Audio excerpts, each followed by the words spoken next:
day, my dryads and hags, and welcome to the Stinky Dragon. TGI Fade, am I right? Here, try our new cocktail, Tom, Dick, and Fairy. It's a splash of Sprite, 2 shots of Saturade, topped with a sprig of mint. Let's see, hitherto our adventurers found themselves in a lab packed with prisoners, perils, and an imperceptible predator. Somehow they managed to overpower the camouflage creature and free Mayor Prattle and a drunken doctor. Said doctor teased them with juicy goss about Paralyte and the Infinites, but before the kobold could spill the beans, he lost his lunch as well as consciousness. Cross your legs, pull out your pinkies, and let's spill the tea.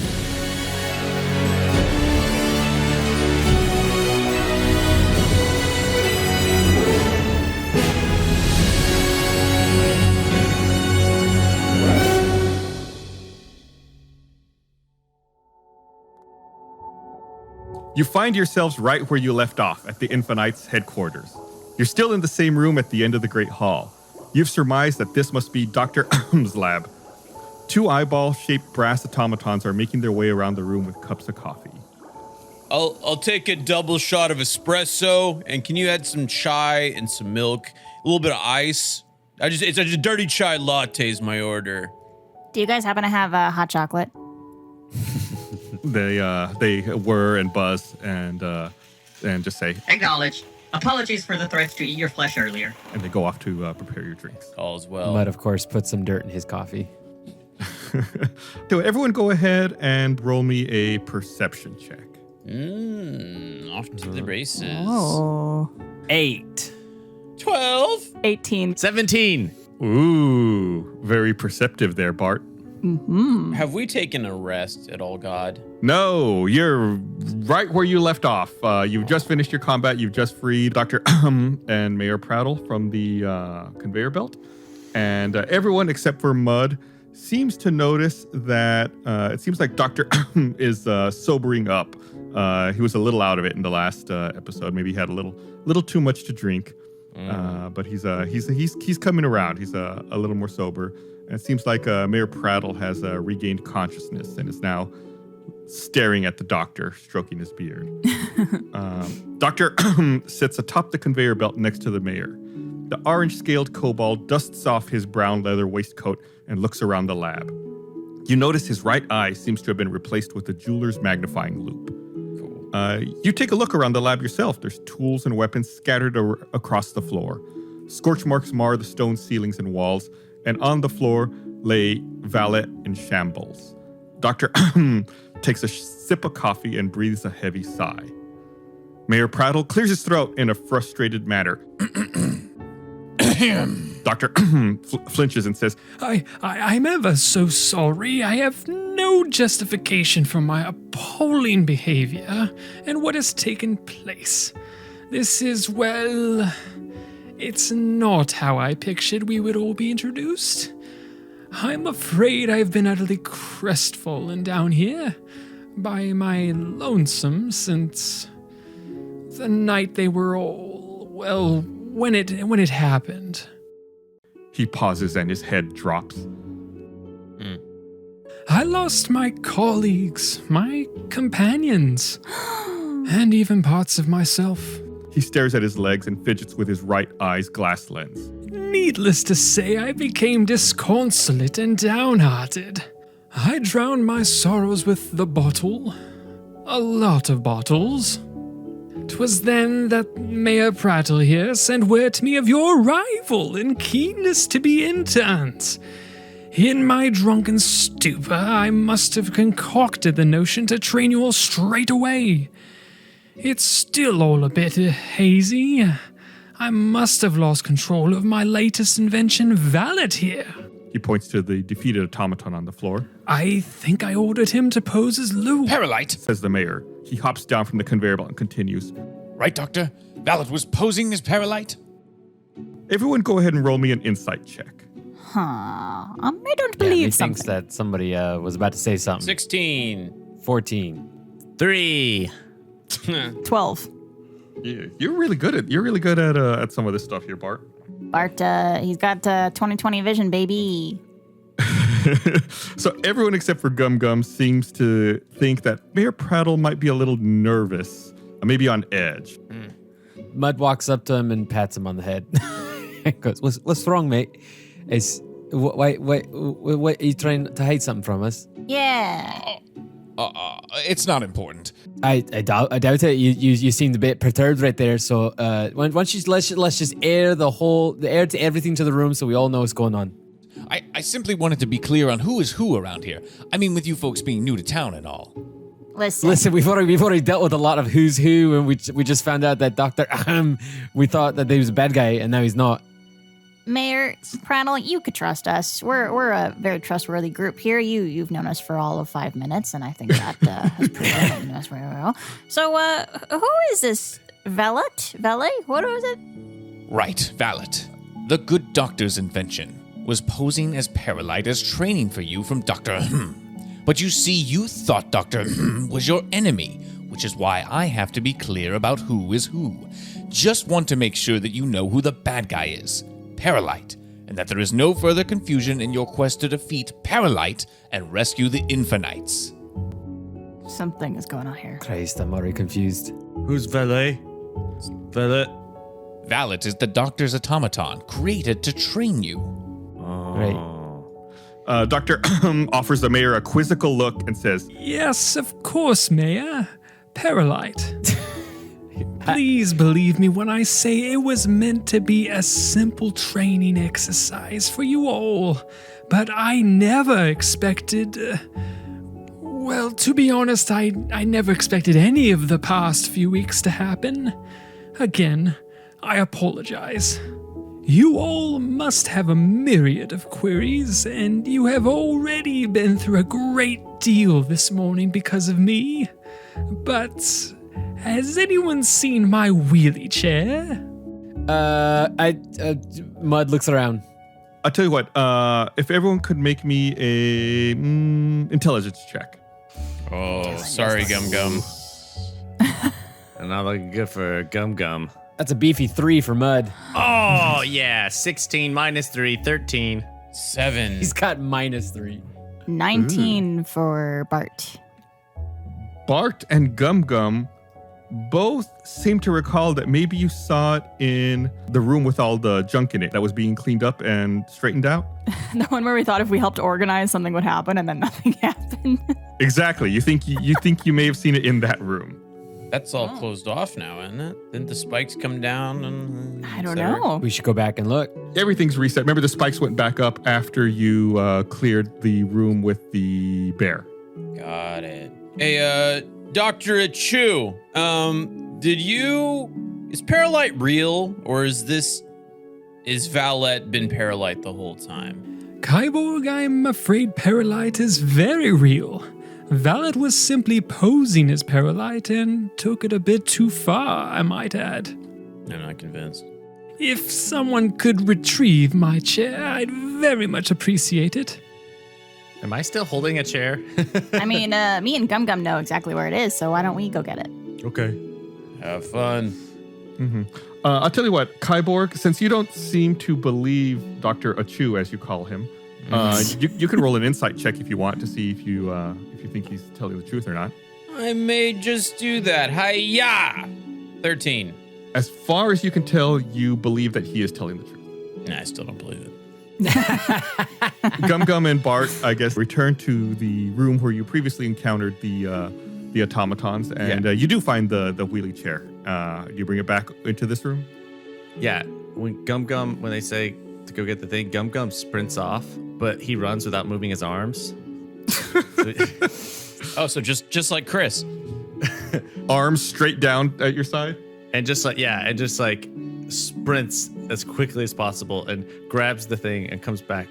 All right, well, I guess screw Bart then. Oh, Bart watches only moving his arms, not his legs, as Gum Gum goes and fetches the chair. and comes back and brings it before Bart. And I go, good job, Gum Gum. You did good. Good memory. I'm proud of you. Yeah. I think we're all a little surprised at Gum Gum's use of his brain there. I think it's because he was on the lookout. He was holding so many chairs the whole time. He was holding. That was his thing. So he was hyper aware of fetish. chairs. Those chairs. You know what? I go over to Dr. cough, and I'm going to help him into his chair. Here, good sir, let me help you out. And then I want to steal something from him without him knowing. Okay, I guess make a sleight of hand check. Got it. +4 modifier, baby. 24. Boom. I rob him blind. As a nat 20. I want everything. I want the plans. I want his wallet. I want all of it. I want to know what this guy is on about because I don't buy it. Okay, you rifle through his pockets and you pull out an empty flask of booze. Like you surmise that there was alcohol in there based on the smell, but it appears to have been drained. What's in his wallet? Is there any pictures? Any family pictures? Capital One. That's all you were able to grab. As you set Dr. into his chair, he says, Oh, thank you. Over the years, I have grown accustomed to being the one asked for help. I am afraid I still have not acclimated to asking for it myself. Anyway, I want to make it up to all of you and assist you any way I can. As you can probably tell, I will need some time to gather myself and put the HQ back in working order. I hope you understand. I don't understand much of what's going on right now, but Mud's down to just go with the flow. TLDR, we're being lied to and we're being gaslit by Dr. Ha! All I know is Mud is enjoying his cup of dirt coffee. Mayor Prattle pipes in and says, Perhaps we could do with some rest, huh? Why don't we take some time to get bandaged up and take some time to relax? Love it. Hey, Mayor Prattle, when you were in college, did you join a fraternity and did they call you Mayor Fraddle? Oh, you know my brother? Hey, all right, cool. Sounds like a cool guy. Does he by any Cool chance guy. know a Judge Fred? Yeah. We don't talk about their him. families have similar naming conventions. Yes. well, there was also, Guard Grattle. Guard Grattle, yeah. Prattle, Fraddle, Grattle. Mayor Prattle continues and says, Could I ask for a moment alone with the doctor, interns? Why don't you head to the Throne Gauntlet Tavern and unwind? Perhaps we can meet up later in town.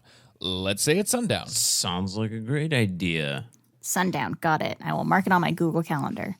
I pretend to walk away as if I'm leaving, but I have this thing called Mask of the Wild where it says you can attempt to hide even when you're only lightly obscured. So I want to hide. I want to hear what these guys are talking about. where did you get Mask of the Wild from? What is that? I don't know. It's just listed in my other things on actions. So I want to use it. I'm throwing everything at you, Gus. It's a wood elf ability. I see. Oh. So you can attempt to hide even when you are only lightly obscured by foliage, heavy rain, falling snow, mist, and other natural phenomena. What natural phenomena are you trying to hide in here, Kyborg? What's going on here? What do I look around? What's going on? You're in Dr. Ahm's workshop. There's a lot of there's a conveyor belt, a tool. There's smoke from the There's steam. smoke from machines, steam. Is there any steam? What? I guess there was the. It's not near you. Conveyor It's not belt. near- There's like furnaces it's going. not from near coal. the exit. Well, I'll tell you what. Okay, go ahead and make me a stealth check. Bum dun dun dun dun dun dun dun dun dun 8 dun dun dun dun dun dun. Everyone's moving towards the door. Kyborg kind of hops out from the rest of the party and tries to hide behind some steam that is non-existent. And the steam moves on from the position, and he's just kind of crouching in the open. Could Bart be quietly playing the Mission Impossible theme song on his lute? Sure. Sweet. You could be slowly, quietly plucking it. Thanks, Bart. I appreciate it. Oh, this is really getting me in the mood. As he's escorting everyone out, the mayor stops and stares at Kyborg and says, What are you doing? You know what? Never mind. Would you care to join your friends? I can provide you all with your stipend as well. Oh, naturally. Yeah. I was just checking for rats. the mayor reaches into his purse and pulls out 2 gold pieces and hands it to each of you. Oh, nice. How much will you give me for this flask? Do you show him the flask? No, I keep it hidden. Oh, okay. For DNA analysis later. Mayor Prattle continues. Perhaps this would be a good opportunity for you to get to know Boulder. Might I recommend a drink at the tavern with some of the patrons? Or you could check out the school library. It features some of the lovely books and Infinight artwork. The mayor leads you all outside of the headquarters and shuts the door behind you. Should we not ask what happened whenever they got kidnapped? I guess that's for another time. Oh. Yeah, you all are outside the headquarters now. So what was our options of where we could go? You can either head over to the tavern for some relaxation, or you can head over to the school library and maybe do some research on the Infinites. Oh, Mud's not much for reading, so Mud's gonna go to the tavern. Gum Gum's gonna go to the library. Should we get some rest? I was to answer Bart. I was planning on getting some rest at the tavern. Yeah, I would like to get some rest. Would that be? I'm guessing would we get a short rest or long rest from that, or is it like we got to be sleeping for that kind of thing? You can take a long rest at the tavern. I'm gonna go to the tavern too. So everyone's going to the tavern except for Gum Gum is going to the library. Yeah, he wants to read up on magic. As we know, he's an excellent reader. Can we take long rests at the library? Is that a thing? I don't think so. We're there while he's reading, and we're sleeping in the library. I'm going to the tavern. I'll just make that very clear. Mud is going to the tavern. I want to make it clear. I want to go to the library, but I want to fall asleep and snore really loud at the library. That is my intention. Okay, so updated plan. Bart and Mud are going to the tavern, and Gum Gum and Kyborg are going to the library. Yes. Yeah, go nannies. Okay. Not a big deal. We're going to go ahead and handle this. I'll handle one, then we'll handle the other. I'm going to roll a die just to see which one we'll do first, okay? Cool. I'm going to roll a d4. If it's 1 and 2, we'll do tavern. If it's 3 and 4, we'll do library. It is a 2, so we're doing tavern first. So Gum Gum and Kyborg, you guys sit tight. We'll get back to you guys in just a second. We're going to deal with Bart and Mud first. Right. Sweet. You guys leave the Infinight headquarters, and you say goodbye to your friends and your travel companions, and you head over to the Throne Gauntlet Tavern. A thin haze of tobacco fills this rustic, rum-stained watering hole. It looks to be a slow day, as there's only a few patrons seated at the bar. A rosy-cheeked female dwarf bounds from customer to customer, refilling drinks, bussing tables, bobbing back to the kitchen, and then she suddenly springs up in front of you. Hi, I'm Hops. Let me know if there's anything I can do for you. You just name it and it's yours. Don't even hesitate. As far as I'm concerned, the customer is always right. Take a seat wherever you like, and I will be right with you. And she zips off around the room once again. Bart is so infatuated with Hops that he didn't hear anything she just said. Mud's a bit overwhelmed by that much social energy and just wants to find a table. Bart's a bit of a ladies' man, so he's now hyper-focused in on this. Ooh. He goes, what a woman. Hey, Mike, let's find a table over here, and so I order some food maybe. You down with that? Oh, absolutely. You go ahead and find a seat. You look around. There's 4 patrons currently in the tavern, and on the table in front of you, there's a menu, and it's got 3 specials of the day marked at half price. Oh, lovely. You have your choice between marinated mountain goat with maple mint julep, Ooh. giant owl jambalaya with jazzberry jam tarts, or suckling sturge soup with spider swarm souffle. Ooh. Mud is definitely a lover of the swampland area, so he's going to go with some good old jambalaya for this round. What a deal. Only 8 silver pieces. Oh, my God. Is the waitress coming back? Not yet. She's Okay. disappeared somewhere. You don't know where she is. Bart, what's she going to get? Bart requires some sustenance, of course, but Bart is a little low on the cash spectrum of things. So Bart's going to try to maybe woo the waitress a little bit, see if she could hook him up with some food. Ooh. Is that an option in taverns? You either pay or you can compliment the lady. Well, you haven't seen Bart's wink. Okay. Cash, grass, or ass.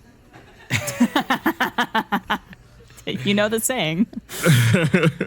Like I said, there's also 4 other patrons in the tavern. You see there's a female half-elf, a male mountain dwarf, a female halfling, and some kind of Goliath.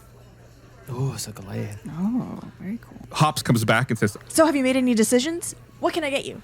I'd love an order of the jambalaya, please. Oh, excellent. The jazzberry jam is so delicious. Make that 2, sweet cheeks. make a... What would you do? Your charisma? attempts at flirting. Well, again, you haven't seen Bart's wink yet. Yeah, just make a charisma check. Charisma check. Here we go. Oh, glad you're doing that. I ain't a charismatic boy. All right, we got a 12. Not bad, not bad. She says, Ooh, of course, yes. Anything for you. she dashes off into the kitchen. All right. Should we get a little social with some of the locals? Not a fan of talking, but I assume we're going to be here for a while, so it might help to make friends. Bart loves friends. Yes, let's talk to everyone. Oh, okay. Are they all at separate tables or all together? No, we'll say they're all at separate tables. All right. Mud is much more comfortable with the larger folk, as he is a big boy himself, and he wants to say hi to the Goliath. So can I go over to the Goliath? Yeah. Do you both go, or is it just Mud? I invite Bart to come with me. Yeah, I come with him. But I'm standing behind him so that the Goliath can't see me. Okay. You walk over, and there's a hefty-looking Goliath sitting by itself. You approach, and it looks up and locks eyes with you. Hello, mate. Can I buy you a pint? That sounds great. Have a seat, friend. I'm Tic Tac. I love that name, my friend. Bart pops out behind Mud and goes, "You're a what now?" Oh, where did you come from? I'm Mud, and this is my little friend Bart. Oh, Tic Tac. Pleasure to meet you, Bart. Tic Tac. What is that? Please shake Tic Tac's hand with your tiny little halfling hand. Tic Tac sticks a large hand out in front of you. Bart reaches out and places his tiny little hand in the palm of Tic Tac. But he gives it a deceivingly strong and firm handshake. Ooh, make a strength check. Let's see that strength. You got it. Here it comes. 15. 15? That's a good shake. That's an unexpectedly strong shake. I should have. Oh man, that would have been a good time to slap Bart's butt and give him a little bit of an extra boost. Tic Tac smiles in admiration. Oh, firm handshake, friend. Tic Tac, what brings you to the tavern today? Oh, just trying to unwind. Got to get a lot of work done on the farm. It's hard work farming out here. What do you have to know about these Infinites? The Infinites. Great heroes. They've done well to help Boulder ever since the mining collapse. You know, I was a miner once myself, but we don't do that anymore around here. So gotta stick to the farming. But the Infinites have really helped us through some tough times. Oh, what happened to the mine? Well, I could tell you, but you know, what do I get out of it? I'd like to hear a personal story about you as well. Oh, Bart, you got a tale to weave for our friend yeah. here. Well, one time when I was a little younger, I was doing some things in my room, and my mom walked in, and it was a very uncomfortable situation for me Bud and grabs her. Bart's face and just puts his hand over his mouth and says, "Maybe that story's for another time, man." Roll me a performance check, Bart. Okay, here we go. Let's say 12. Ooh. Tic Tac seems very interested. Oh, what happened next? Well, thanks for asking. I'm happy to completely finish the story off for you. So, Mud is frantically looking for the waitress for their food to arrive to change Tic Tac this. says, well, I'll share with you. You started sharing with me, I'll start sharing with you. wonderful. You know, Boulder used to be a mining town. Not very profitable. Our predominant mineral was this purple glowing rock called Sangrianite. Sangrianite, yeah. Yeah, but all that stopped after the cave-in. You see, a few years back, we were working a normal shift in the caves down below the village, and suddenly we were caught in an unexpected massive cave-in. Simple accident, most people survived. Handful of people were left injured, and one miner died. Oh, which miner? Well, why don't you tell me more of your story? Oh, it's a little tit for tat with Tic Tac. Yeah, like I said, my mom walked in and basically caught me with my pants down. Luckily, I hadn't finished what I was doing.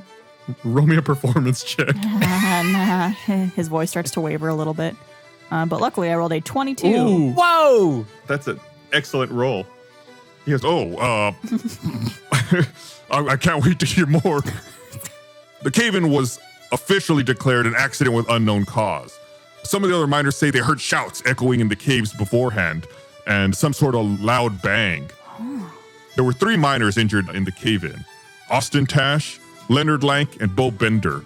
The only miner who died on site from the cave-in was Fred Burns, who was married to Marcy Burns, who was a local cleric.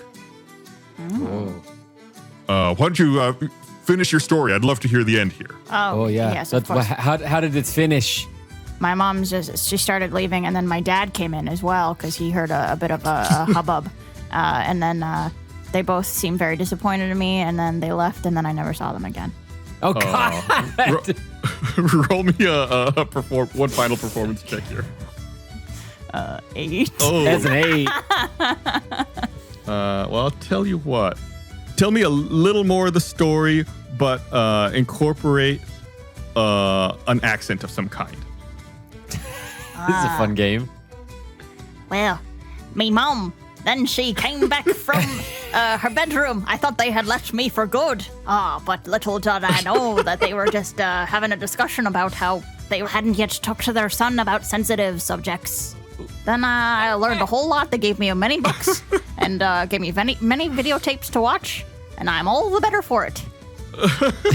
Bravo. All right. So wait, what were you doing in your room? Practicing magic. What did you think I was talking about? Huh? Tic Tac seems enthralled. His eyes are super wide. That's a great story. Sure is. It sure is. Well, you see, after the cave-in, no one wanted to work in the mines anymore as they were unsound, which is why I'm a farmer now. The mayor dispatched 5 citizens to neighboring realms, the Elder Pines and the Sheer Lakes, for assistance and some trade, but I really don't know what happened with them. Oh. So did Well, everybody... Sorry, go ahead. No, you go, Mud. No, you go ahead. No, it's quite all right. I'll go ahead. No, what? I want to hear from Tic Tac. But that's about all I know about that. Oh, okay. That was all you wanted to say. Got it. Glad we had that little kerfuffle.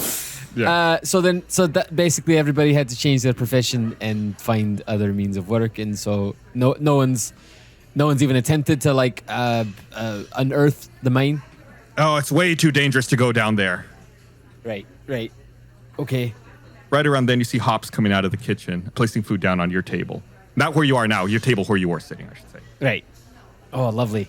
Did you order some food, Tic Tac? Tic Tac has a large mug of ale. Well, since we can't share in food, shall we have a toast? A toast A toast. to the Infinites. To the Infinites. To and the Infinites. And lessons for young boys to learn in their room. Educate yourself, children. Hear, hear. Cheers. You all clink your goblets together. Yeah, and Mud is now 100% focused on this wonderful dish of food. We're going to go ahead and take a little break here. We're going to switch over to the library and see what's going on with our friends over there. I think it's pronounced library. Library. Libations.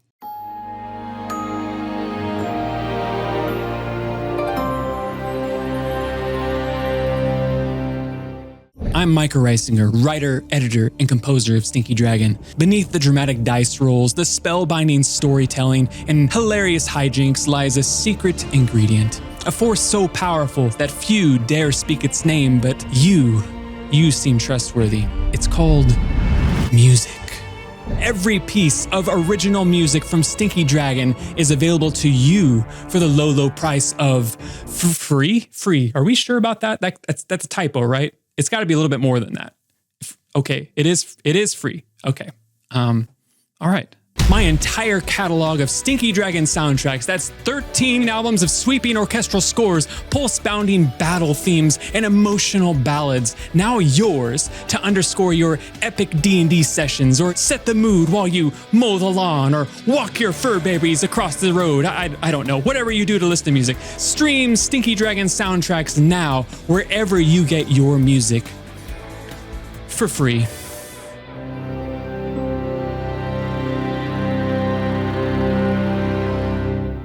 We got Gum Gum and Kyborg. We're heading over to the library. Yeah. As you guys are leaving Infinite headquarters, you spot a signpost directory that says school, and it points to the other side of the village out to the east. You follow the sign to a wooden footbridge without a railing that overlooks an enormous ravine. The deep crevice seemingly divides the town in half. On the other side, you see a road that bends left and another signpost that reads school. You guys want to try to cross the footbridge and get over to the school? Get over to the other side of town where the school is? Yeah. Yeah. All right, well, both of you go ahead and roll me a Constitution saving throw. Oh, no. 21. Baby. All right. Stop dragging ass. 7. Okay. Kyborg leads the way across the footbridge, and as you all are about halfway across, Gum Gum makes the mistake of looking down into the deep ravine, and you feel like the whole world is spinning around the ravine. you feel like you're gonna fall. You're just afraid of being this high, and you do everything you can to scramble to the other side of the ravine. Gum Gum, you feel like you're forever changed. You feel like you have a debilitating fear of heights. Oh, Gum Gum doesn't. I don't like it. I don't like it so high up there. Let's just stay over here. I see what happens, and I hung Gum Gum. And just, there, little buddy. It's okay. It's okay. Shh. I rub his little noggin. Let's get to the library so we can get some shut eye. Did I tell you how I'm a wizard? That's right, Gum Gum. You're the best wizard there ever is. That's right, man. Yeah, I'm gonna learn spells.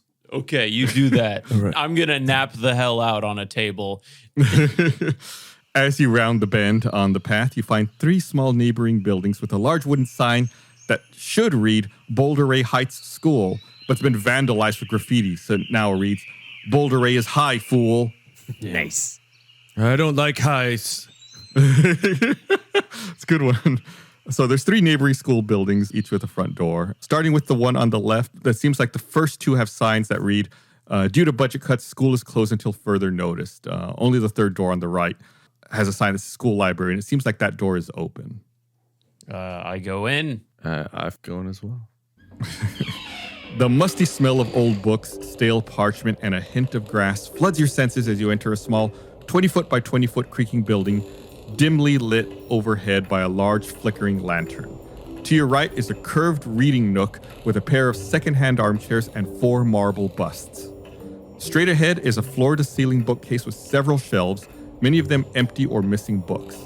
To your left is a desk with 2 black-feathered Kenku teenagers. One has dreads and he's tuning a lyre. The other is burly and she is currently ripping off the sleeves from her tunic. Hello, I'm Gum Gum. And I just go to the bookcase and start looking. The Kenku stare at Gum Gum as he walks by. One of them says, "Are you really going to where's that?" What? One more time. Say that again. The other one says, "Okay, show me what you got, punk." What is happening? We're just here to read What? books and take naps.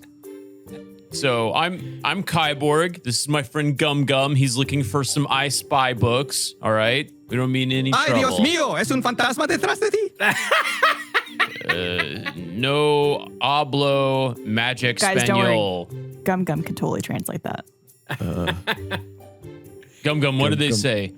He said. Uh-huh. He said he likes us. Oh. And we're friends. Oh. Hello. The first one says, "I'm ever so sorry, but you simply cannot bring that in here." Bring what? This is Gum Gum. He's a person. I'm looking around. The other one starts what you think is laughing. It's kind of a bird person's laughter, and it says, Hello, I'm Gum Gum. Oh, damn. Wait. No, I'm Gum Gum. No, he's Gum Gum. No, I'm Gum Gum. No, he's Gum Gum. You're I'm not Gum Gum Gum. Gum. You don't look anything like Gum Gum. the other one says, You don't look anything like Gum Gum. I roll initiative. Let's go. I, for one, am very happy with our choices of going I to rolled the a tavern. 5. It was a nat 1, but I rolled a 5 with my thing. It's not called a nat one. It's called a critical fail. Whatever. "Roll me an initiative, Gum Gum." Wait, are we fighting it? Hell yeah, we are. Kyborg's rolling initiative, so This thing's I've making gotta- fun I of gotta you. keep track. I think Kyborg's about to throw hands. But I pull back. I was like, no. Gum Gum is good. Yeah, but they're bad. They're making fun of you. You No, don't no. realize If if you're they're- being bullied right now, bro. No. If they're Gum Gum, then Gum Gum is good. That means they're friends. Are you friends with Gum Gum? I'm absolutely. We're the closest of friends, Gum Gum. That's why I'm All right, trying well to then- defend your honor. The Kenku with the dreads says, "Hey, there's a guy here that wants to see you outside." Oh. I can't even tell what's real and what's them just making fun of us right now, Gum Gum. You better go outside. All right. See who? Gum Gum? The other one says, Hello, I'm Gum Gum. Oh my God. Okay, well then someone wants to see you outside. that one also says, What has happened? We're just here to take naps. This is turning into who's on first, and I love it. Anyway, I'm gonna read a book.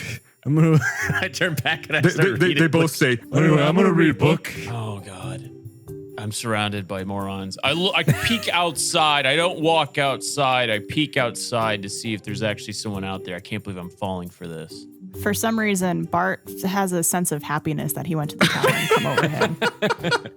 Roll me a perception check, Kyborg. All right. Oh, this jambalaya is great.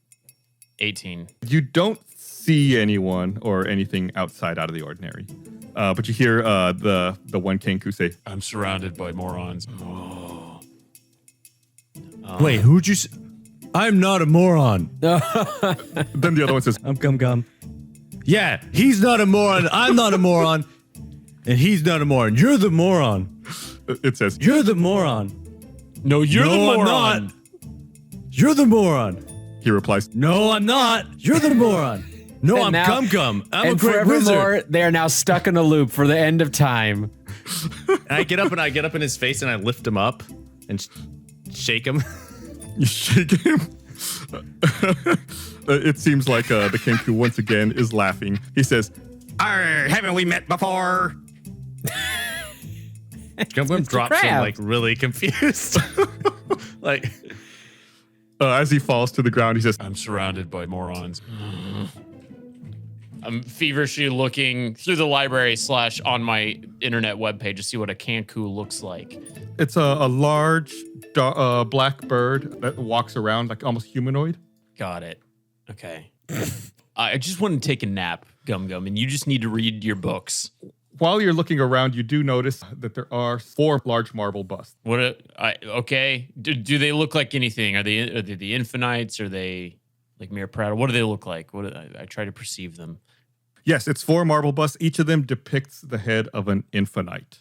Got it. There's Sleek, Spectral, Grizzly, Aleve. Well, then I go to observe these and see if there's any secret buttons or anything like that.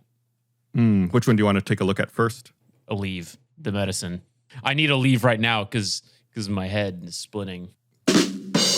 There you go. All right. Aleve appears to be a tattooed halfling with facial scars, scarlet hair, and wearing an eye patch. The label reads Aleve. All right. Are you just leaving Gum Gum to deal? He's holding one of these Kinkus up, and you just walked away to go look at some busts. I'm trying to see if there's like a kill switch for these things. Gum Gum is still dealing with the Kenku. You can hear back and forth them saying, "Hello, I'm Gum Gum. I'm Gum Gum." can I just yell like, what do you want? Like really and try and like scare him. Sure. Roll an intimidation check, actually. I'm getting Gum's getting pissed off now.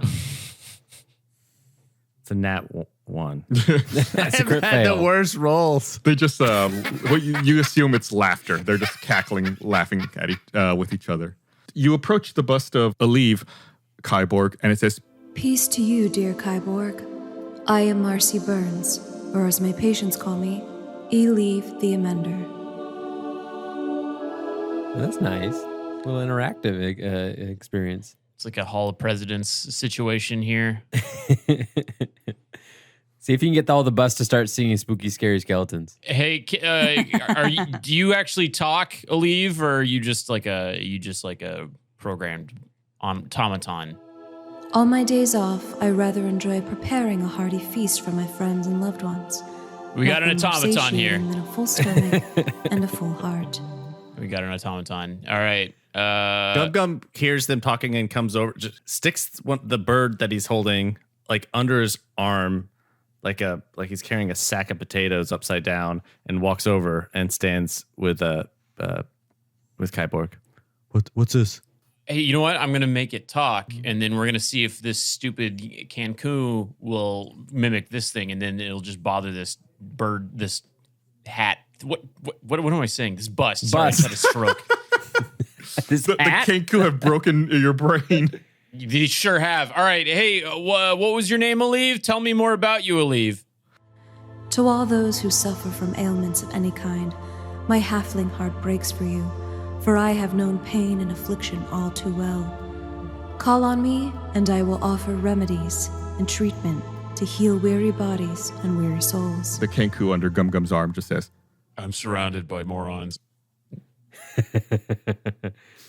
What's the other one say? I don't know. Let's go to the other one. So we go to the one that's closest by. your other options are Sleek, Spectral, and Grizzly. Spectral. This one looks like the head of a slender half-orc with pierced ears and cropped black hair. The label reads Spectral. Psst. Come closer, Kyborg. It's me, Leonard Lank. Or perhaps you know me by my alias, Spectral the Surreptitious. Wait, are you like really a thing, or are you just a talking head? Can you keep a secret? To be candid, I have fondness, not only for clandestine affairs, but also love affairs. Ooh. Sadly, I'm on the move too often to settle down, but maybe one day someone will come by and sweep me off my feet. Ooh. Can I try and lift the bust? That's a good question. You make While you're holding a kinku? Yeah, make a strength check and roll it twice for me. It was 13 and 16. You're at disadvantage because you have a kinku under your arm. So we'll take the 13. The bust seems to be attached very solidly to the base. Oh, it continues. Can't lift you off your feet. Sorry. That's really good. I'm going to give Gum Gum an inspiration die for that. That was really good. That made me laugh. Oh, damn. The bust continues. A fair warning to you browbeaters, bullies, and bandits. I may be slim and slight for a half-orc, but that's why you'll never see me coming. That is, before it's too late. Wait, I look around to see if there's actually a knife being drawn on us right now. Make a perception check. I'm in a house of horrors. 13. You don't notice anything. The kenku under Gum Gum's arm says, I'm surrounded by morons. My God. Shut up. We know the feeling. Could we choke these Do kenku either out? of them look like more like a magician or a wizard? We can't brush over the fact that Kyborg just asked if they could kill this person. I said choke them out. I just want them to take a nap so that I can take a nap. I want to say no. None of them seems like wizardy, if that's what you're asking, Gum Gum.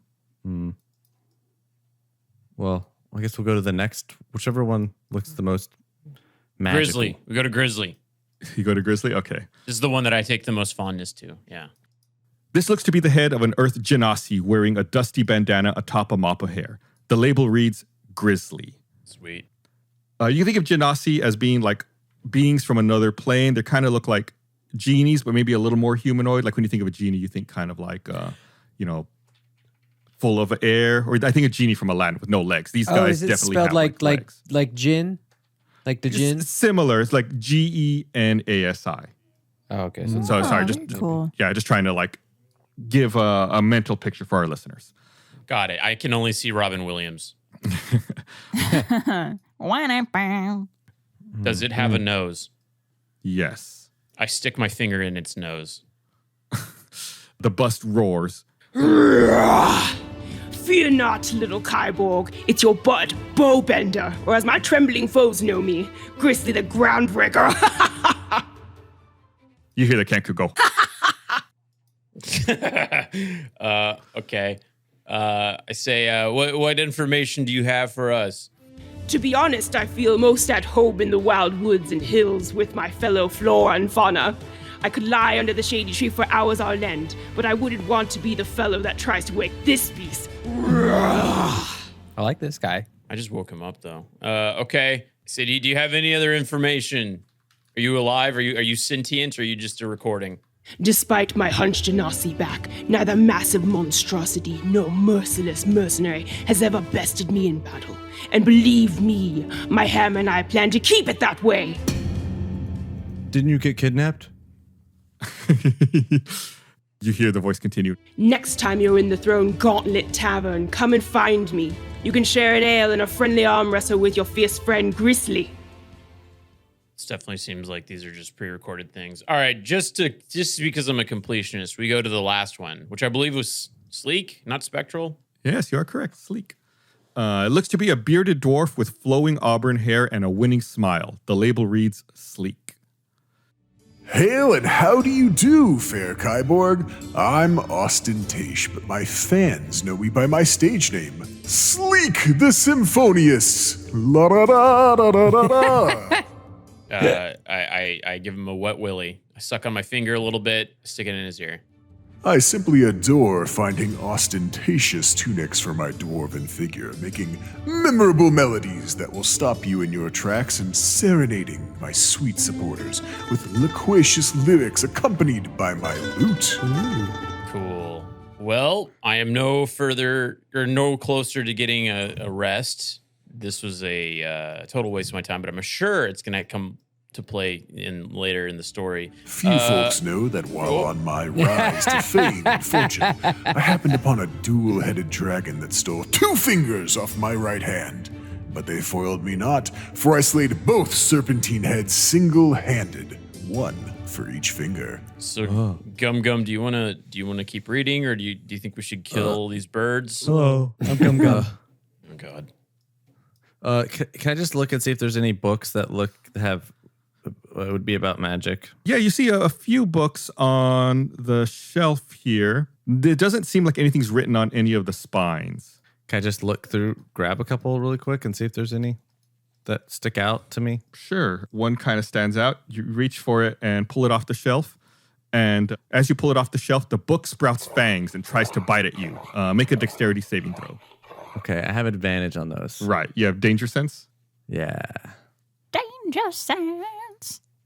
20. So 20 and 6. So I'll go take with the 20. Yeah.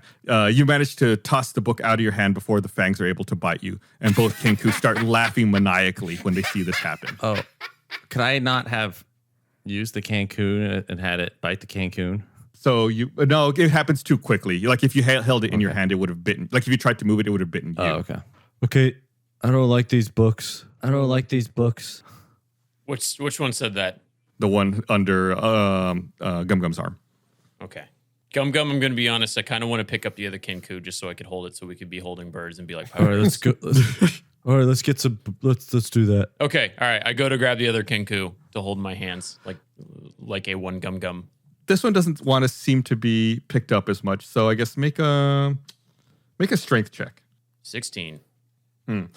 This one tries to resist you and fight back, but you're able to pick it up off the ground as well. Hey, Gum Gum, I'm just like you. Look at me. The one under Kyborg's arms says, "Hello, I'm Gum Gum." Yeah, now who's Gum Gum? Let's.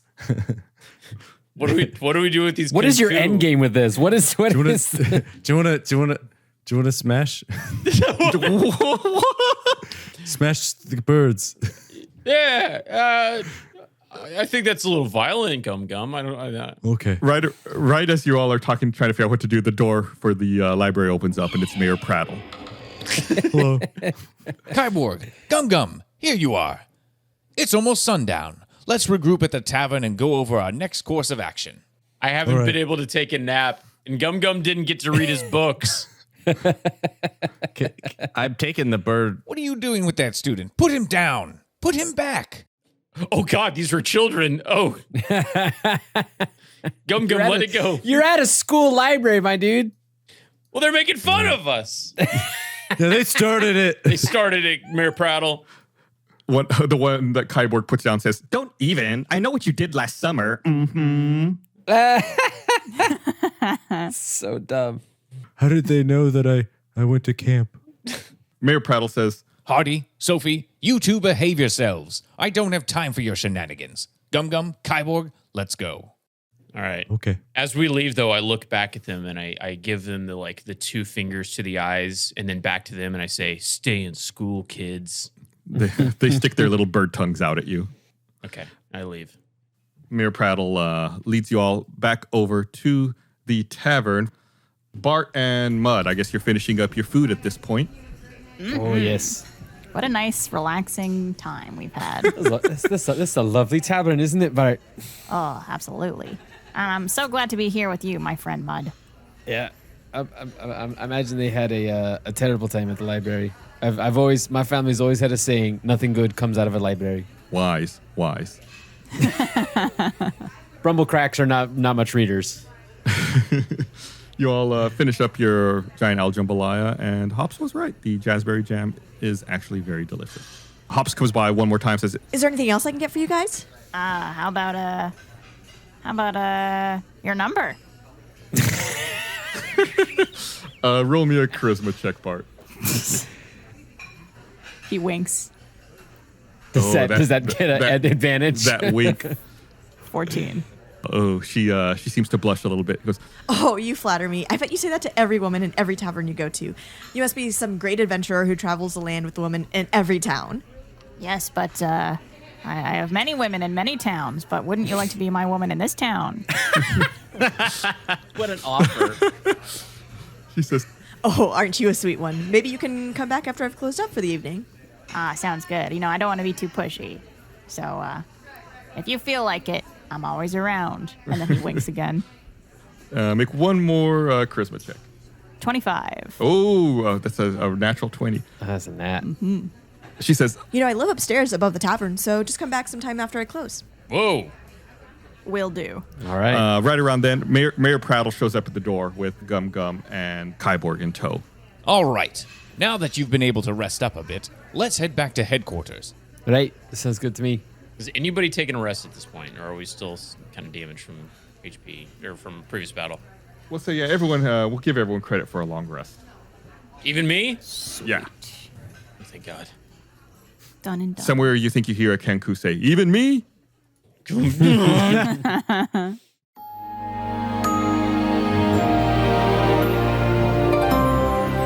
Hello, Stinky D's. No, Little Stinkers. No, Stinky Dragon Adventurers? Okay, well, obviously we really need a name for you guys. And, John's been tweeting, asking what we should call you. I've seen a few good names.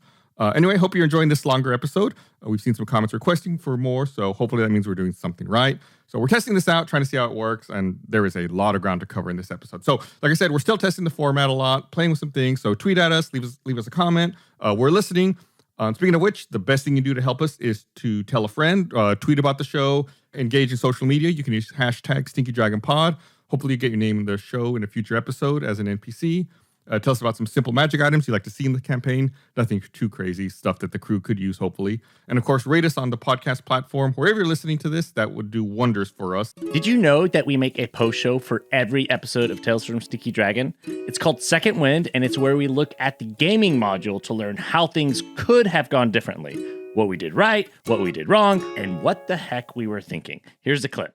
Here's how you make a good adventure. Don't just make a dungeon where it's like, oh, here's a trap or here's a monster. Well, why does this room exist? What would be the practical use of this space? Why is it here? There is a metallic, shiny, singing bowl sitting on the table in the middle of the room. It is enchanted to offer a guided sleep meditation to anyone that walks through the door. That's a perfect example. This isn't even meant to be a trap. This is a meditation room, a spiritual room for the people who live in this space that we're traveling through, and it becomes a trap.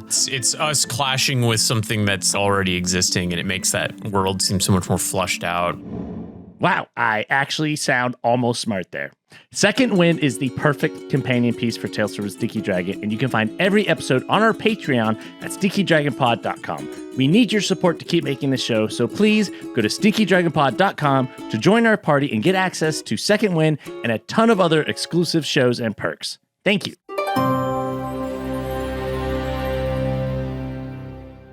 Hey, nice seeing you guys. Me and Gum Gum had a great time. We learned a lot at the library, made some new friends, made some new local friends. Oh, that's great. Yeah, it's a good time. So Really did good we. time. We met a wonderful Goliath named Tic Tac. It's nice. I read a book and it bit me. Almost. Mayor Prattle escorts you guys back to the Infinight headquarters. As you approach the threshold for Infinite's headquarters, the front door's infinity symbol dims from its usual purple glow and the door automatically swings open. Inside, you see Dr. sitting in his wheelie chair, accompanied by Adin and Dent, the eyeball automatons. Dr. greets you. Welcome back, interns. I hope you feel as rested as I do. I've taken the liberty of granting each of you security clearance to our headquarters, including the front entrances. That means no more shocking doors, Kyborg. Thanks, Doctor. Please come in. I can't wait to show you what I've been working on all day. Don't mind if we do. You enter the same T-shaped lobby, but instead of leather furniture and a bar, there's a table in the center of the room with 4 bracelets and a set of tools. Jewelry. Doctor explains, I wanted another attempt at officially training you all for future missions, but these will be exercises that will hone your skills while not being lethal. Plus, I'll coach you along the way. I have prepared 3 training exercises. They will test you as a team. not only your collective skills, but your cooperation.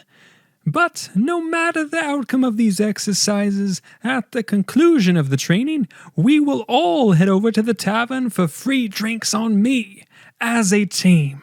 How does that sound? That sounds wonderful. So why did the people get kidnapped? What happened? We're hoping to get to the bottom of that, and you are all going to assist us in figuring that out, my dear Gum Gum. Yeah, but what did you see when they got taken? That is, well, it's still too traumatic for me to talk about. I believe I have a solution to that problem, though, and I promise to explain later on at the tavern. What's up with the bracelets? Oh, I'm glad you asked, Kyborg. You see on the table are bracelets I've designed to grant transient health protection, or as I call it, THP. While you wear these, you'll be granted realistic protection equal to your life force. If weapon attacks or spells are inflicted on you, you won't be injured, but instead lose THP. I only like THC. Nice, bro. But if you exhaust your THP, you won't pass out or die. You will simply be put in timeout until you are able to be revived by a teammate. Make sense? So these are temporary hit points. No. THP stands for transient health I didn't protection. say that in Mud's voice. That was me just saying it in meta. Hey, that sounds great. I am also supplying your team with this set of thieves' tools. To be clear, I am not endorsing criminal activity, merely providing tools that will assist you in being covert while on mission. You can use these tools to pick locks, foil traps, as well as increase your own awareness and knowledge on appropriate subjects, such as creating your own traps. Nevertheless, I will let the four of you decide who would be best suited for these tools. Choose wisely. They got pretty good stealth and sleight of hand and all that stuff, so I would be okay doing it if you guys want me to. Mud's got giant non-dexterous hands, so hard pass. I'm very dexterous. So wait, it's a sleight of hand and stealth would be something to look at. Yeah, some thieves. I mean, I'm not going to do that. I have +4 on both. Okay, I'm fine with Kyborg. Yeah. Cool. Equipment. What are they called? Thieves things? Thieves tools. Thieves tools. Also, I want to make it clear that I put the bracelet on my automaton arm, my fake arm thing. Which arm? I think it's my right arm. You think? I thought he always goes left. Yeah, that's wise. Like I still have my left arm intact. So, Is he a cable or is he a Winter Soldier? Wouldn't you want to go right then? Like you want to pivot into with your good arm or with your real arm? Like if you turn going left with your left arm, it's like you don't have the full motion to swing. You can swing better to your right. The right arm is my prosthesis. Okay. I always go left because my left hand is still there, and I feel like that's kind of lucky. So gotcha. That's the strong side. Makes sense. I mean, technically, my right arm's my strong side because it's like it's a giant golem arm, but Doctor continues. Whenever you're ready for your training, just head downstairs. I'll be in contact with you every step of the way. Come, Atten, Dant, let's go get ready. The two eyeball automatons pick up the doctor's wheelie chair and carry him downstairs. Anybody else get a kind of a creepy vibe from that guy? Yeah, stranger danger. Are you all going to head downstairs? Yeah, let's go. Let's get this party moving. Let's do it. As you walk down the stairs, you hear Dr.'s voice. Interns, I noticed this morning that you had a particularly hard time with one obstacle. Doors. Therefore, the first exercise, though difficult, is simple enough. Everyone must get through the door on the other side of the room without being detected. Good luck. Oh, dear. You step into the room and it's pitch black. You can't really see anything in front of yourself. If anyone has dark vision, they'd be able to make out anything that's in front of them or what's going on in this room. Who has dark vision in the party? I do. I have dark vision. My name is Kyborg. Yeah, Bart does not have that. Oh, I don't have it. Bart just holds on to Gum Gum. Gum Gum, be my eyes. Okay. Did you say you do not have it, Mud? Do not have it. Furbolgs do not see in the dark. Okay. So Gum Gum and Kyborg can see in the pitch black. However, Bart and Mud cannot, but Bart is clinging to Gum Gum, and Mud is just kind of standing there, I guess. Yep. Do you want to get up? We'll go up. Uppies. Oh, yeah. He Bart puts his hands up to signal that he wants to be lifted up. Uppies. And then I lift him and put him on my shoulders. Hey, Mud. Hey, Mud. You stand right there. Don't move. I am a 9 foot tall dude. I'm not getting up on you. Unless you put Kyborg on your shoulders and he could be your eyes and just tell you where to go. Kyborg's pretty big too. Yeah, that's true. Big boys. Yeah.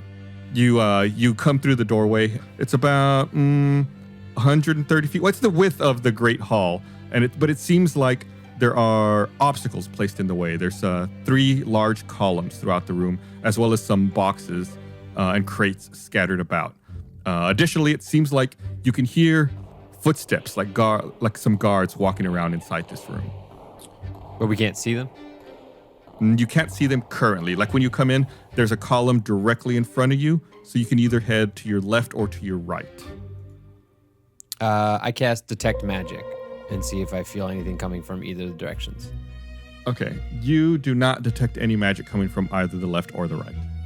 All right. What do you guys want to do? I mean, I kind of want to stealth my way across, personally. Which way? Oh, I want to go left. Is everyone going left, or is it just Kyborg? Sure, we'll follow Kyborg. all gonna Or follow I'll her. follow Kyborg. Follow your brave leader, my fellow soldiers. Bart is being carried by Gum Gum, so Gum Gum, Kyborg, and Mud all need to make a stealth check. Okay, should be okay. It's not going to be okay. I did a 5. I did an 8. Oh, boy. 13. Roll initiative. You're fighting all the guards in the room all at once. You hear footsteps approaching you more quickly now. You went to the left, correct? I did. You go to the left, and you see that the path continues straight ahead in front of you, or you could turn to your right in the direction of the door that you're trying to get to. To your right as well, there's some crates that you think you could hide behind if you wanted to. It's against my code, but I'm willing to go behind those crates. And I try to hand signal it to everybody in the group with our In the dark. Yes. I see it. Just to Gum Gum. Just to Gum Gum. So do you all try to conceal yourselves in the crates or behind the crates? Yes. Yes. Mud, Kyborg, and Gum Gum, go ahead and roll stealth checks again. Bart needs to be thinking about doing the Yeah, think stealthy thoughts. Bart. 19. 17. I got a 3. The source of the footsteps comes around the corner. It's a pair of guards, and they spot Gum Gum trying to hide behind the boxes. They point at him and yell, and as soon as they yell, it seems like the room resets, and you guys are back at the beginning again. Oh. You can hear footsteps pacing around in the distance. Oh, Christ, this is going to take some time. Maybe we should split up. Even though it's just a room, we're not splitting the party, technically. But one of us should go alone to try to get past the guards, and the other ones can provide like a subtle distraction. Sorry to poke a hole in this strategy, but didn't the doctor say that we have to all get across? Yes, the doctor did. Yeah. Maybe I could stealth kill them. So this is an all or nothing kind of thing. I assume we should just try again. All right. Yeah, let's go again. You all want to go to the left or to the right? Right. To the right, I guess. We go to the right. Bart's making the call. Bart, I assume you're being carried by Gum Gum again? Sure am. Okay. I want to throw Bart. Can I ask Mud for a rock? Do you have a rock? I always have rocks. Can I have a rock? What are you going to do with the rock? I'm going to throw the rock. No, you can't have the rock. Please give me the rock. No, these are not throwing rocks. Everyone go ahead and make a stealth check. Except for Bart. Bart, you're fine. Woohoo! Bart's the stealthiest of us all. God, I got a 3. dang it. A 6, 7, and a 4. Oh my god. You all go to the right, and once again you hear the footsteps pick up the pace, and sounds like they're getting louder coming towards you. As you go to the right, it seems similar to how you went to the left, where you can continue going straight ahead, or you can turn to your left, and there's a corridor with some more broken down boxes and crates you could try to hide amongst. Could I run and grab a crate and fling it to the other side of the room? Sure. Make a... Maybe we figure out which ways to go first. I think you know generally, like from here, you need to continue going north, basically. We're just moving cover to cover. Right. And if they hear us, then we switch to the other cover. I'm assuming. Make a, I guess, athletics check, Gum Gum. 10. Okay. We are not rolling. I have a +7 and I still got a 10. Yeah, you try to toss the crates to the other direction to distract the guards. But it hits the floor not too far in front of you and just slides across the floor. Ultimately, it ends up on the other side of the room, but it made a lot of noise along the way. Everyone go ahead and roll me stealth checks one more time here. Except for Bart. God damn it. 7. 5, 7, one. 2. I have the worst rolls. The guards really pick up the pace. They both come around from the south and the north, and they point at you guys and yell, and the whole room resets. Back at the beginning. Is there something we're not thinking of to make this work? Because we are not being good. Can I have a rock? If it's a simulation, we could just kill the guards stealthily, right? We're not. That's not. The stealth mission is, I believe, that we have to get across without being detected. That is correct. Doctor did say that. But I mean, you can't get, you can kill somebody and not Is there- be detected. Ask Chris. Is there anything on the ground I can throw? Pick up? No, nothing stands out. It seems like a fairly well cleaned and swept. Listen, floor. these rocks are special to me, and they're not for you to throw and just use for your little game. If you have something else in your inventory you'd like to throw, I'm more than happy to encourage you for that. Somebody in our party I'd like to throw. Ooh. Okay, you all are back at the beginning. You hear footsteps walking around in the dark room. Let's go. Bart, are you letting Gum Gum pick you up again? You know it. Okay. All right, let's go. Let's try left again, just for the hell of it. Yeah. Okay, everyone, make your stealth checks. While we 9. go left, I want to throw my hand axe to the right into the wall. Oh my God, these rolls. We rolled a 2, a 9, and a 4. Could I roll a stealth check just for the hell of it? Sure, Just Bart, do it. throw one in there. Nat 20. Oh, crap. That's 7. Mine was 15. Ignore that happened. Okay, that's pretty good, Gum Gum. Make an attack roll to throw your hand axe. Okay. Bart will say that you're rolling to help. Okay. You're trying to quietly give advice. Whispering in his ear. Wow. I had a nat Oh my God. one. A nat 1. Wow. What is happening today? All right, you guys, you hear the footsteps pick up the pace yet again. It seems like they're zeroing in on your location. Go to the right. Is there any chance there's a cat in this room that I can see? You do not see any kitties. You go to the right. You see the boxes again. Everyone go ahead and make one more stealth check here. 6. I'm helping. 19. I got an 18. Oh, we did good, except for Kyborg. This is good. You guys try to nestle behind the boxes and hide yourselves. And the guards come around the corner, look up and down the passageway, and they keep moving. They go past you guys. We did it. Oh, I'm a dum-dum. I smack Kyborg's butt and give him a little bit of a guidance so he can get added D4 to an ability check. There it is. Nice. At this point now, from your vantage point amongst the crates and boxes, you can see the door just a little further away from you guys. It's your goal. All you need to get through there undetected. I want to do several stealthy barrel rolls. Could I cast minor illusion of a sound as far away from us as possible in the opposite direction? You could absolutely do that up to 30 feet away though. So it's not that far. Not that far. Okay. But you could go for it. You could give it a shot. Yeah, Okay. could she do it while we run towards the door, like the opposite? But yeah, you could absolutely try that. Okay. I will What's do the that. noise? What's the noise, Bart? Sounds like a damsel in distress. Nailed it. Good job. Okay, Bart casts a minor illusion away from you guys, and I guess you guys start moving over towards the door. You all arrive at the door, but the door is locked. I got this. And then I whip out the thieves toolkit thing. Full Thieves circle. tools. Okay, make a dexterity check. Oh, it's an 8. And add a D4 to it. It's a 3. So 11. You fiddle with the thieves' tools and the lock. You've never used this before. You've only seen people using it in the past, but you think you're able to quickly figure it out, and you're able to unlock the door, and it opens wide for you guys. First try. First try. Did y'all go through? Yes. Of course. Okay. Is it wide? Is it tall enough to where I don't hit Bart's head? Bart has to duck a little bit just to be safe. I instead of on the shoulders, I turn into a backpack. little papoose. You're backpacking, you're jetpacking. I could be a backpack while you climb. Swing from a hairy vine. You step through the door and it closes behind you. You feel a light mist spray against your face and the roar of rushing water. The floor beneath you begins to move forward and the rushing water starts getting closer and louder. What was once a spray is now a shower, and suddenly you feel a cold wall of water crash over you. Torches ignite around you, revealing a stone room with a wooden table holding 4 towels. You hear the voice of Dr. Oh, well done, interns. You succeeded with the first exercise. The second is meant to test both your heart and your mind. You have all just passed through a magical waterfall that replaced one of your teammates with a doppelganger. The exercise is simple. Who is the imposter? You have 3 minutes to decide. By then, 3 of you must reach a consensus. But be warned, if you make the wrong choice, there will be consequences.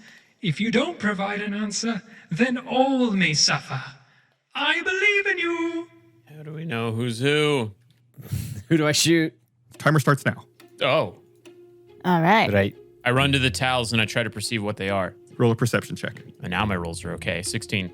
They appear to be mundane towels to dry yourself off since you just went through the mist of the waterfall. Okay, I grab a towel, I wet the end of one, I start rolling it like I'm ready to towel whip somebody, and I say, which one will use the doppelganger? I'm not. 2.5 minutes. It's not me. That's not me either. I could prove it to you. How? Listen to this.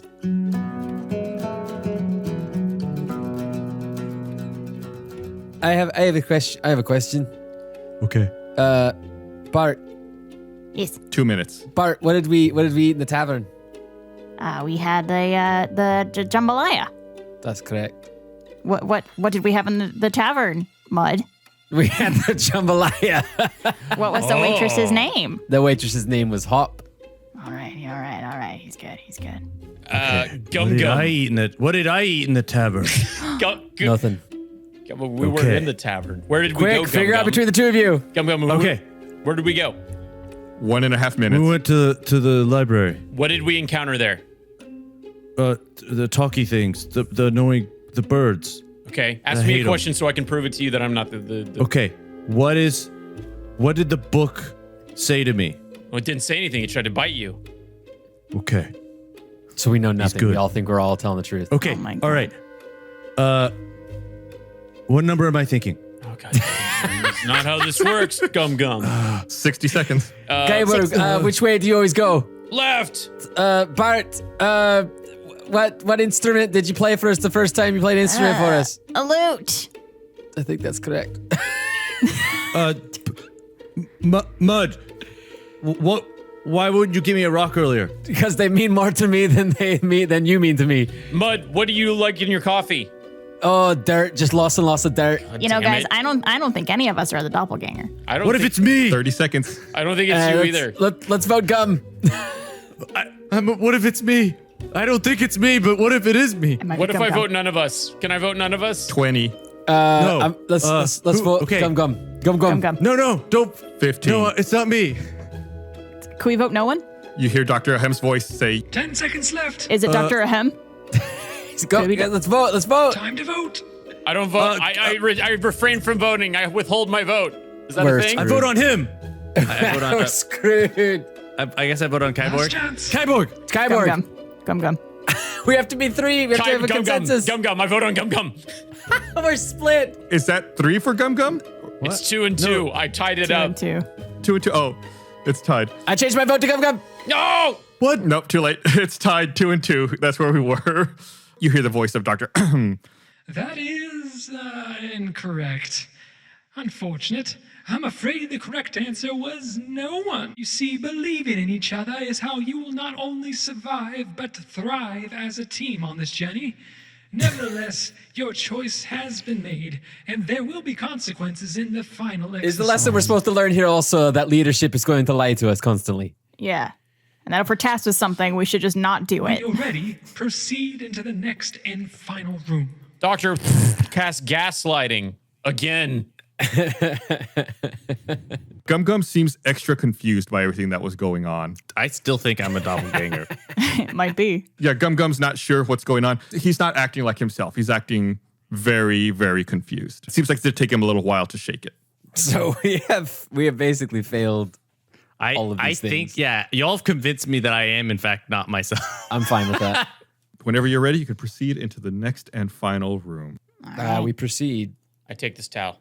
Okay, nice. It's always good to have a towel. The Hitchhiker's Guide to the Galaxy taught me anything. Far wall begins to lower into the ground. Before you is a large square stone room with high ceilings brightly lit by torches along the walls. In each corner of the room are stone platforms 10 feet high with wooden ladders leading up to the top. Hanging high above in the center of the room is a wooden cage with iron bands holding Atten and Dant. On the far end of the room is a single door that you recognize as Dr. M's lab. Sorry, what was in the cage? The automatons, the ones who threatened to eat your flesh and then later gave you coffee. They do make a good coffee. Interns, this final exercise is meant to test your problem solving, focus, and collaboration. The task is to rescue Atten and Dant from the cage above and get them safely through the door into my lab. Remember, no matter what happens, drinks are on me after this. You can do this. The far door opens, and sauntering out from the lab is a young, pale-skinned elf with spiky blue hair, fancy spectacles, and a flying snake. It is none other than Brink Tussler. Oh, was that the guy from the beginning? That's the guy from the very beginning. Oh, is it Kyborg got in a fight with him? Oh, wow, yeah. And then lost spectacularly? Is that the person who I made an illusion that he gave him coins? Yes. That is correct. Oh, well, hello there again, you rancid rust bucket. Oh, I'm talking to you, the mook with a fancy butt scratcher for an arm. You owe me some money, so me and my friends here are gonna collect. Some other 3 bulky teenagers walk out from the door behind him. There's a halfling, a half-orc, and a half-elf. Brink waves his hand, and the glowing blue light outlines every corner of the room. The rules have changed, you 2-bit tin can.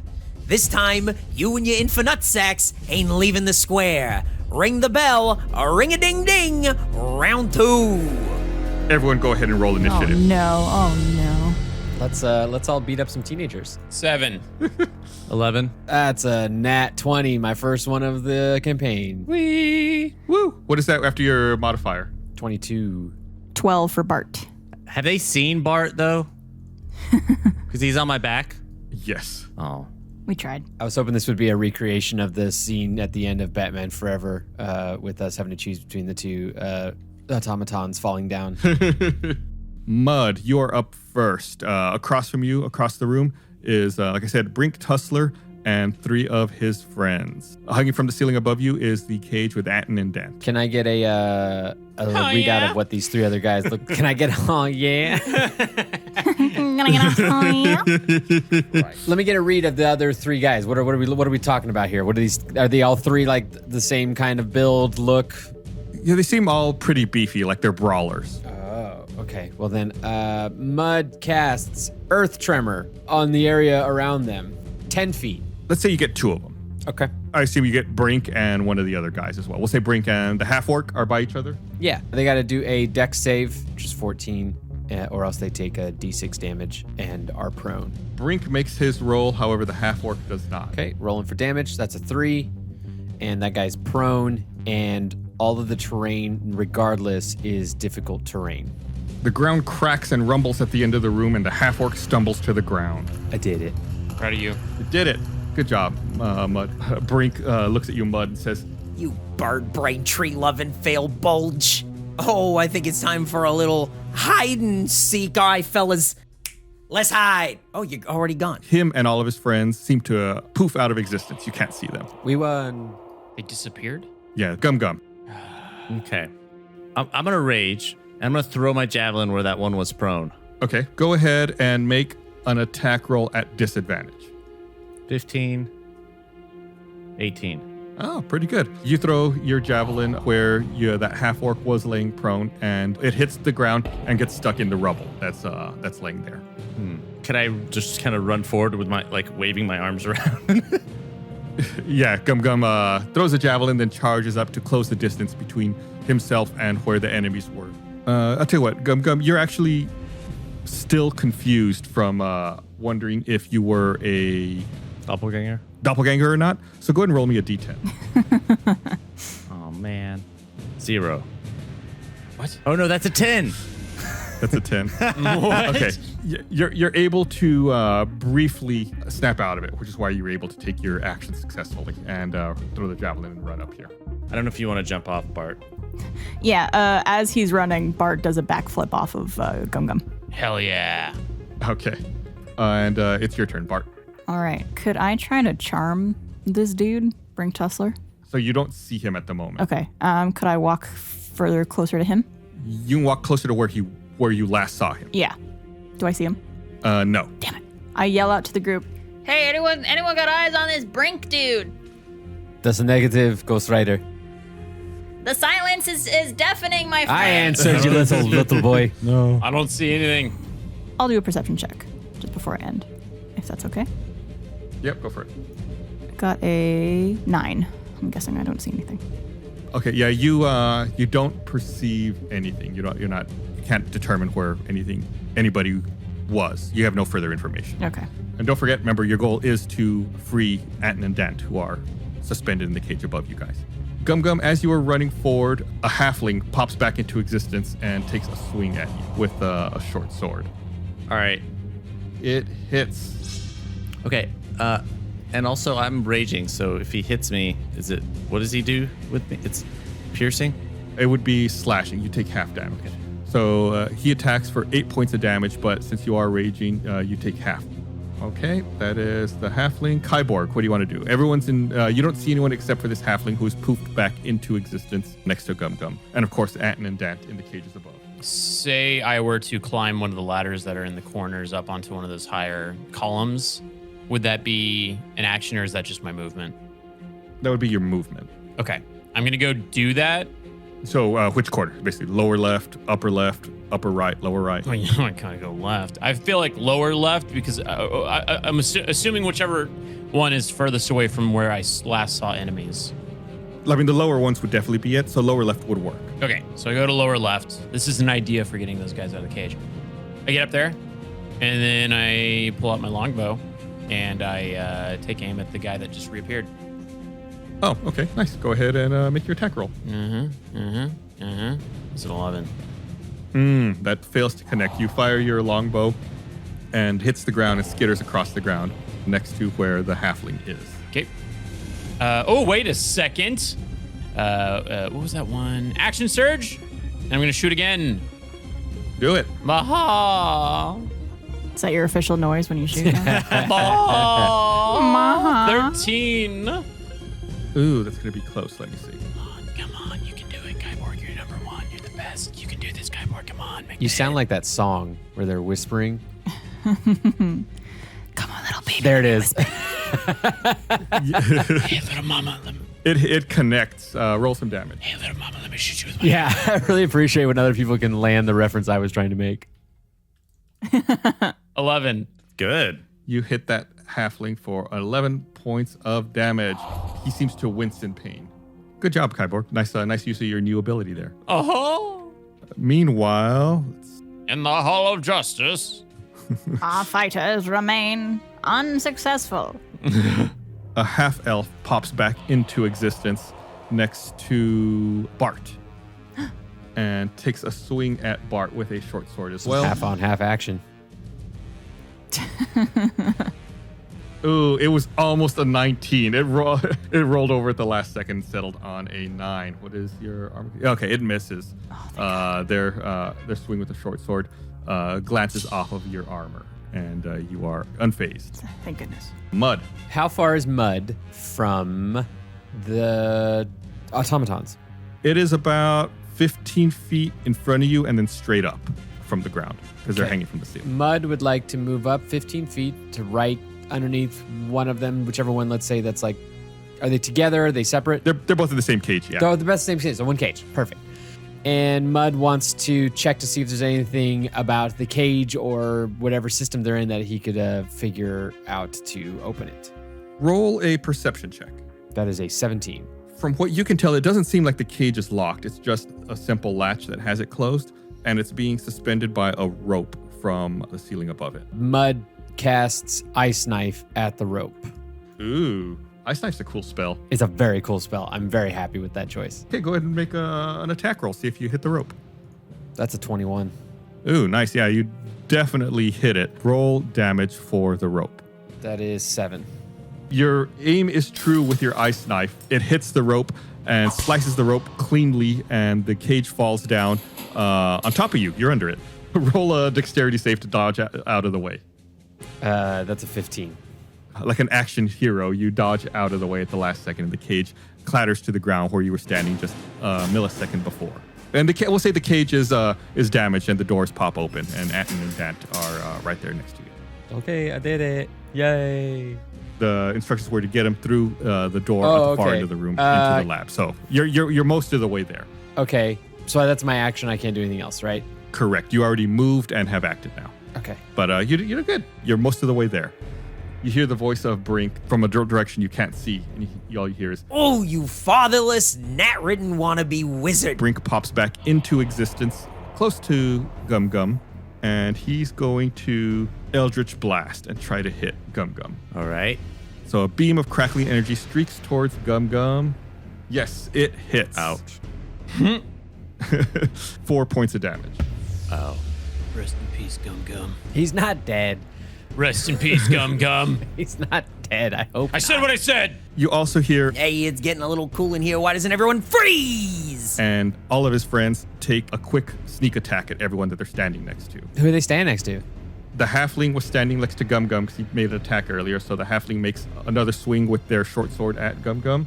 Hits. You take half from this because you are raging, doing, we'll say, 2 points of damage after your reduction. The halfling was next to Bart. You're going to take another swing here. Okay. That one does hit, doing 3 points of damage on Bart. Okay. Ouch. And from out of the ether, the half-orc reappears next to Mud and takes a swing at Mud with a long sword. That's illegal. Oh, but that's a miss. Yeah, told you it's illegal. It's not allowed. If you say no, they're not allowed to hit you. Yeah. You have to attack me with consent. No. So who did I hit there? Did I hit Gum Gum? Yeah, I got hit. Go ahead and make me a Constitution saving throw. Okay. 8. You feel yourself seizing up and freezing. It seems like your joints are unable to move, and you've become frozen until the next round. Oh, man. It's the half-orc's turn, who was standing next to Mud. So he's going to take his normal attack now against Mud. Ugh, a 1. That's a miss. It's still illegal. We haven't changed any laws. I like how Gus sounds disappointed every time he doesn't hit us. Well, it's my side. It's my character. Yeah. It's what he wants to play too, guys. Yeah. I want to hurt. Gum Gum, you're still confused, and now you're frozen. Go ahead and roll me a d10. Confused and frozen is the new naked and afraid. Gum Gum's not having a good session. 4.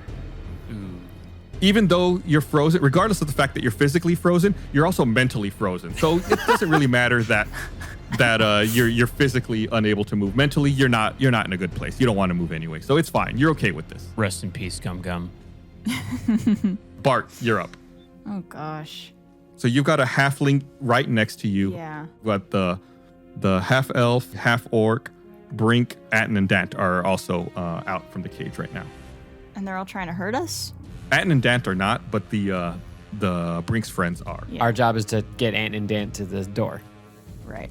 Could I cast sleep on, what was it, a halfling next to me? Yes. Perfect.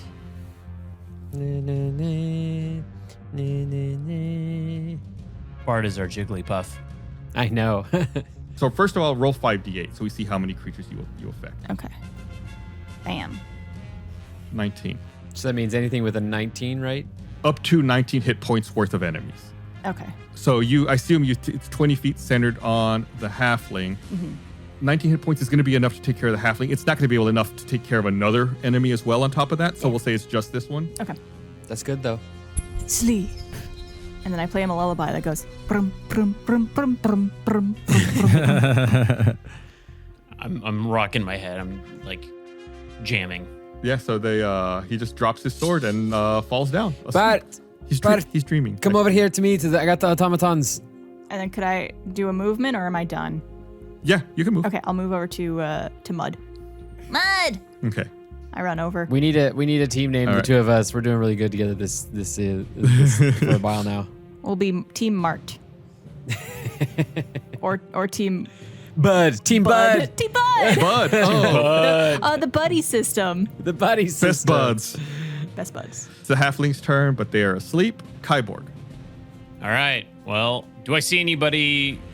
Actually, no. I want to take aim at the guy that was insulting me earlier. Where's he at? Oh, Brink Tussler. He's still kind of on the north end. He moved from the door to get closer to Gum Gum. He's between Gum Gum and the door. Okay.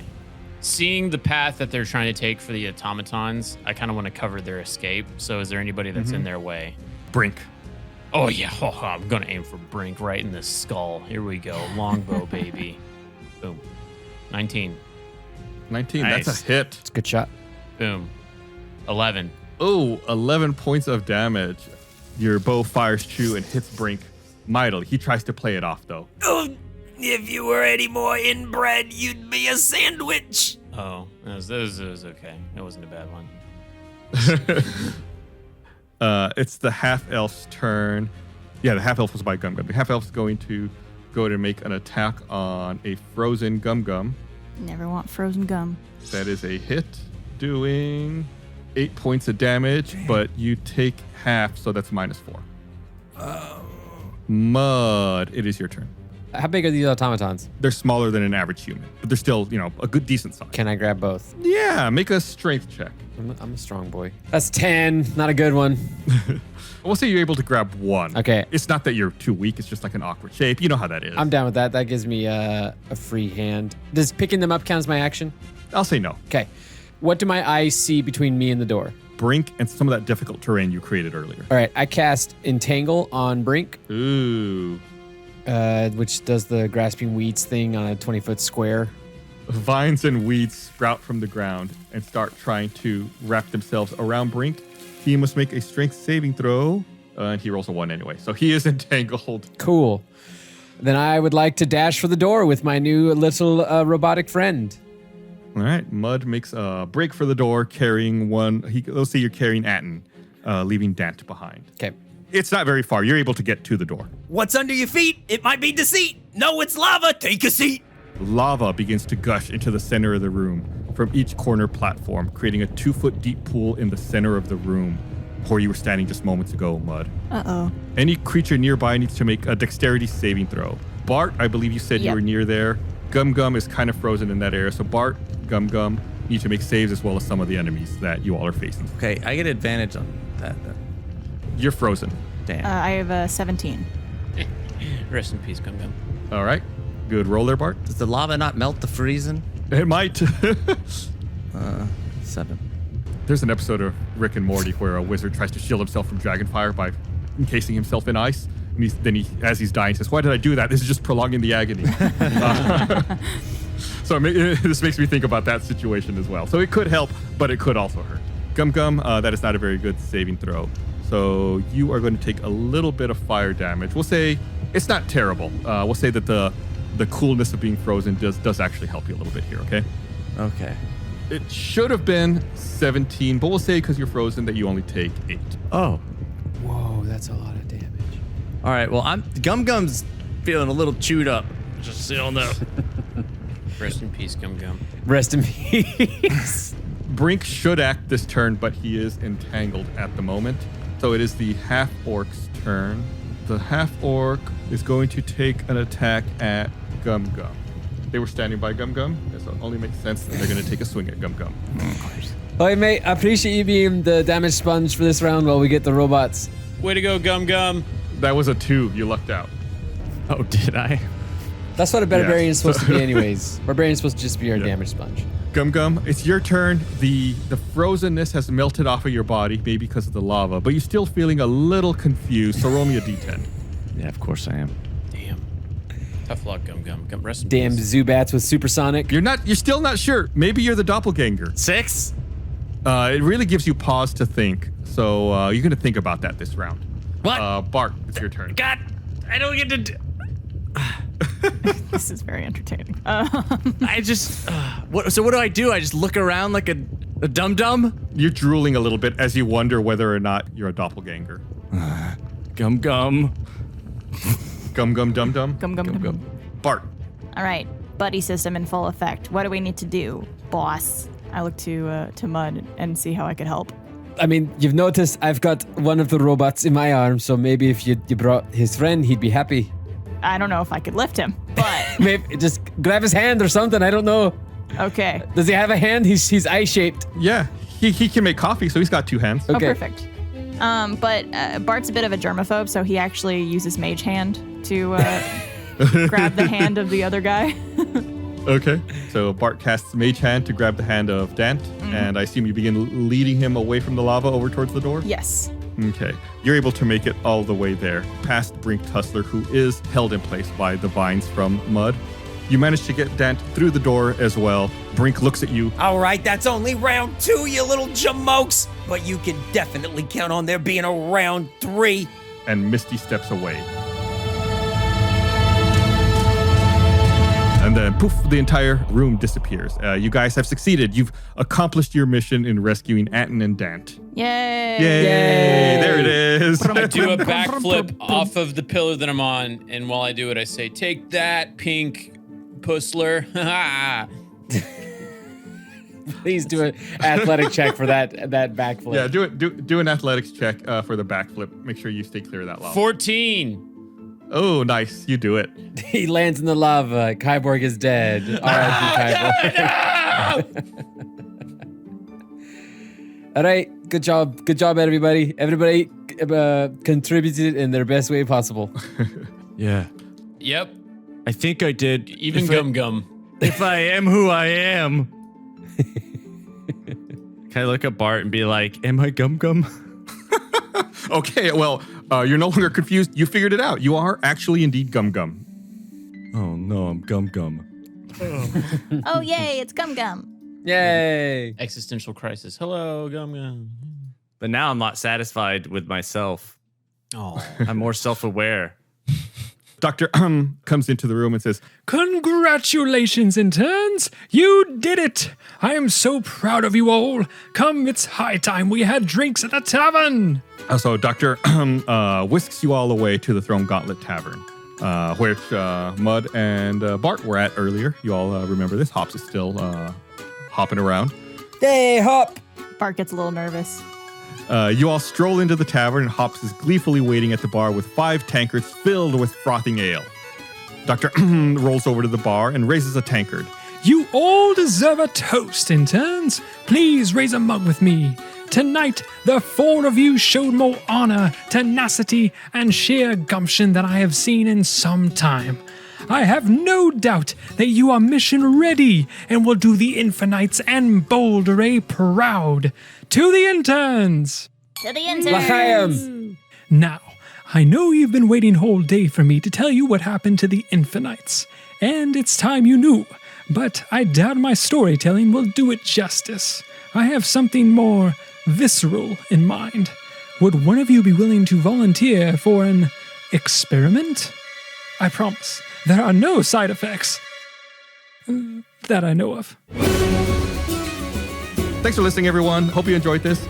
As always, follow us on social media at Stinky Dragon Pod to get more information on what's going on. Tweet at us using hashtag Stinky Dragon Pod, and maybe we'll use your name in an upcoming episode for an NPC. Let us know what you like about the show, maybe what some of your favorite encounters have been so far, or just chat with us in general. We'll be keeping an eye on all those social media. And the official Stinky Dragon challenge is that you all have to tell your mom about this podcast. Yes. Just your mom. Let us know what your favorite magic items are. Ask your mom what her favorite magic items are. Maybe we'll incorporate them in a future episode. All right, well, that's it. Thanks for listening, everybody.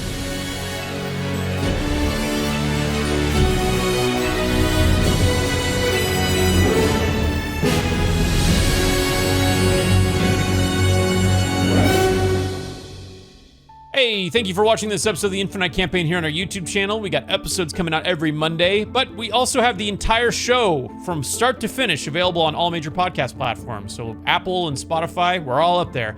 And we also have an ad-free version of the show over on our Patreon at stinkydragonpod.com. Go check us out.